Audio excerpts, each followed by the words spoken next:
Welcome back, guys. This is Bree. Today I want to show you guys around the garden. So this will be our June garden tour. And as a quick hello to all the new people, if you are new to our channel, we really appreciate you taking a look at our garden and our channel. We are a family of 7 and we are in between selling a house, our first little homestead, and we are at a rental right now while we wait for that house to sell and we can find our next property. So this garden is just our little garden that was already here when we moved into this rental, and we're just trying to make the best use of the small space that we have. So come along and see what we're able to grow, what things haven't worked and what things are working. We are just very happy to be able to have this opportunity to actually grow something when we could not have any space in this little in-between time.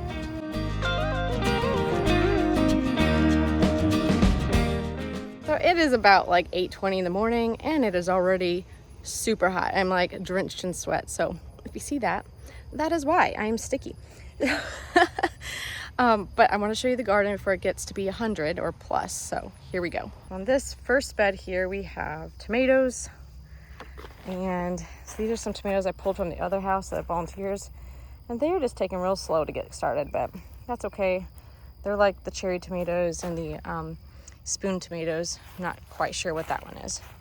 But then the ones I have over here that I planted earlier this spring, they're doing really well. We've got Romas and at least one, maybe two of the slicing tomatoes, beefsteaks. So yeah, not like the best here for successful tomato plants, but I think this will be enough since I don't plan to preserve any. We've got one that's red, it's coming in. I am happy though. I'm so excited to be able to have fresh tomatoes soon. It's gonna be so yummy. There's no comparison between homegrown tomatoes and store-bought tomatoes. There's just zero comparison. In between the tomato bed and the next bed is our strawberries, which it's pretty much past strawberry time. They are not doing well in this heat. They are trying to put out some tomatoes, but they are not really doing well. So we're just basically keeping the plants alive.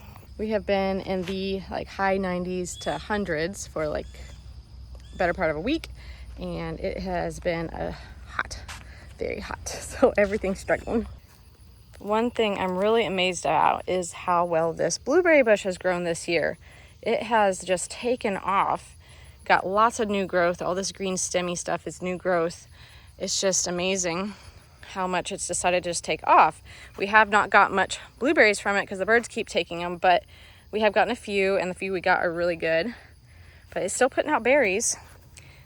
My goal with this plant is to try to propagate the stems and, you know, duplicate and make more berry plants. So I did try that in this early spring, and I'm not sure if it was just too early and the stems were not developed enough, but I'm gonna cut some of these green stems off and try to get them to root up and see if we can make more blueberry plants with them. I've heard that that's possible. I've seen videos, so hoping we can make that work.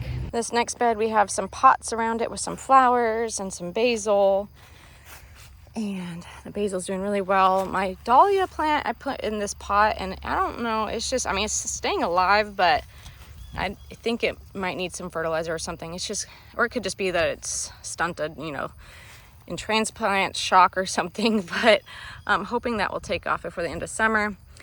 And we have these echinacea that are finally starting to come along. One thing I've noticed is that my echinacea that grows in ground is definitely does better. So I guess the pot kind of slows it down a little bit, which is okay. It's still growing. And, but yeah, it's definitely just different. So we were back at the other house the other day, and I went ahead and dug up some of the echinacea plant I have over there that was doing really well in the raised bed. So I saw that you could divide the roots system and then create more plants. So I'm going to try that method with that little plant that I dug out and see if we can propagate our echinacea plant. So this row here has beans.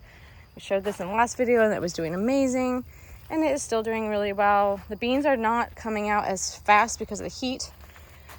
This is just a few that I picked this morning, but they are coming slowly but surely. If you look in there, you can see them like here. At the back of this bed is the squash, and it has taken over. So there's some yellow squash, zucchini squash, and one butternut squash plant in there. And I'd made the mistake that butternut squash is huge, so big. It's planted in this corner, and I thought I would just like bring it out this way, but no, it decided to take over everywhere. This way, that way, this way, and up around here. And then on the other side, it's just insane how well it's done. So check this out. Oh my word, it's huge. Huge butternut squash. Very much thriving. And if you look amongst here, there's some zucchini squash back in there. There's another butternut squash up there. So fun. It's like a treasure hunt. There's a zucchini. These guys aren't getting enough sun down here because all the butternut squash plants are preventing them from seeing the sun. So there's a negative of planting things a little too close. And these guys grow so big, these vines. I should have put them on like a big cattle panel trellis. Here's the other one. This next bed over here is not doing well. So I've had some not great successes with this bed and that bed, and I'm really thinking the soil is bad. So I'm hesitant to put anything else in these beds because something is definitely up with it. But I do have some basil doing okay in here. So this basil is doing okay. I'm not sure what that is. Just kind of popped up on its own. Could be dill, it could be a weed, I don't know. My nasturtiums are dying in here. So that's one of the things that's happening. Same with the onions that I put in here. They just aren't doing anything. Now my peppers that I put in here, they are starting to do something. So here they are popping up and starting to grow, like this over here. This is actually getting some more leaves. It's just super slow over here.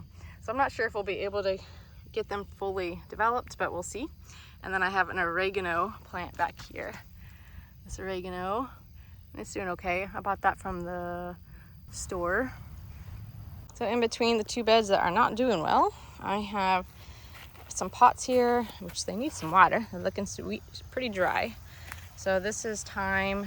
Then I have some bean plants in this one that aren't doing too hot. Really they have attracted like a lot of bugs and they're really bothering them. So I think I might pull these plants and put something else in that pot. That's what I have planned. And then here we have some onions, actual onions, and then some bulb onions, which the green onions are, I mean, you can tell they're a little bit, the heat has gotten to them. And the bulbs are just not doing fantastic either. And here is our dill. The dill's doing well. So soft. And here is the dill. It's doing actually really well and it's really soft. So, dill smells so good. So this was my bed with my onions, and I've been thinking it was a soil issue, but because my onions in other places are not growing as well, I'm not certain it is. It might be a combination of bad soil, but it maybe is a combination of like bad soil and the type I got of onions might not be good. Okay, I'm trying to hurry because I'm like dripping sweat already. It's so gross, guys. Humid summers are not fun. So I'm not sure if the soil issue is like 100% it. I'm wondering if maybe I got bad bulbs, like onion bulbs this year, and maybe that's why they're not growing well, because they're really not growing well around the whole property. The only places I've put them that they're doing well is in one bed, and I only put like 2 or 3 in there. So I really don't know if it was like a bulb, like I guess it's what they called, like the little onion bulb that I bought, or if it was exactly the soil. So I don't know, we'll see. It's okay. I just have to keep reminding myself that whatever we get from this garden, then that is better than nothing, because we could have not had these spaces to grow in had we been in a rental that didn't have garden spaces already. All right, real quick, the last 2 beds.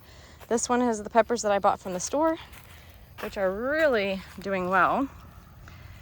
Look, we got a jalapeno here. So I was picking off the flowers that were growing on the very tops of them because they were so tiny, the plants were, when I got them, just to make them, you know, focus their energy in growing up. So now it looks like some of them are starting to come. There's some flower or some signs of fruit starting to pop out here. There we go. At least I know we'll get some peppers this year because our little store-bought pepper plants are doing okay, it looks like. Next bed is my lettuce bed and carrot bed, and the lettuce has gone to seed, which is fine. I was going to harvest some of the seeds and I pulled some of the lettuce out already. And then the carrot side, so the carrots, we still have some carrots in here.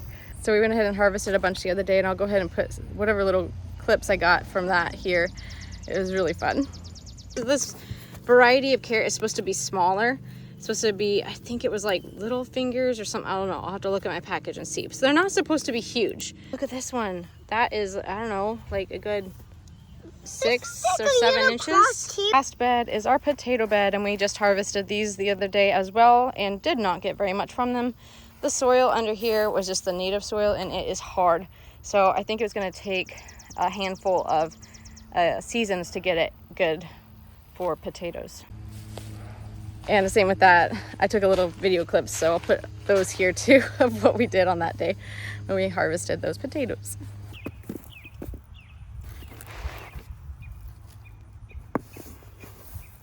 So I got like medium-sized ones like that, and let's see, there was a couple bigger ones, but they're mostly like this size.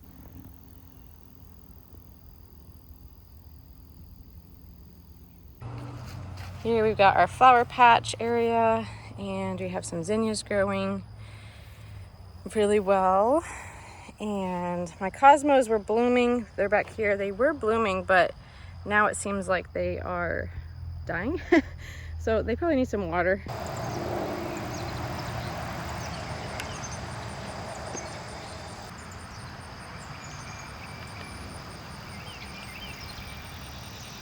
On this side we have some more zinnias down here. It's the back side, so there's the cosmos, and then the sunflowers are getting huge.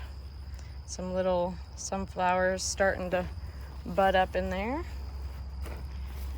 and I'm really excited about that because I love sunflowers. So there's a couple different varieties here. It's like a chocolate something, a brown like chocolate sunflower, and then the dwarf teddy bear ones. Coming up to the messy deck, I'll show you some of the plants that we got still up here. It has got so hot, I just have decided I didn't want to plant anything, like get things up potted out in the garden. And I'm a little hesitant because of the way the soil is like killing everything that I put in those beds. Hesitant to put any more in there. So I've been thinking I would get some more pots and up pot these plants I have here on the deck into like bigger pots. So we'll see what eventually happens. Might just throw them out in those beds to see what happens out there, just to get them out of these pots. So I still have plants here from the last garden tour where I brought over from the other house and I have not done anything with. They're kind of suffering because they're in these little pots in this heat. But here are the plants that I got from Azure, the comfrey and the mullein, and these need to get in the ground because they're supposed to grow real big. So I need to get them in the ground. And then one of my basil plants I'm going to put in there in the ground that I brought from the other house. And it's already going to seed, so that might not even be an option now.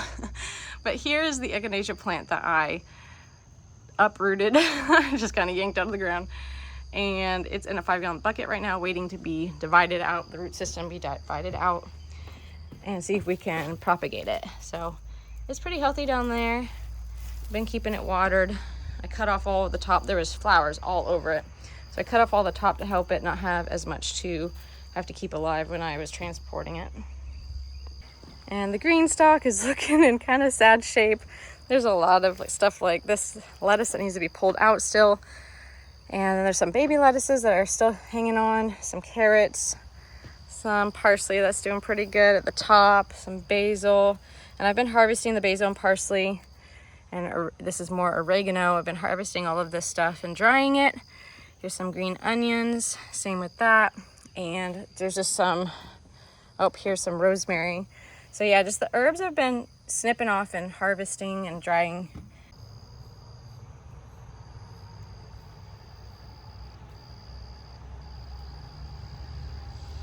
Last little thing is my little elderberry plant that my friend gave me, and it is doing, I mean, it's doing. That's about all I can say, because it doesn't really do much.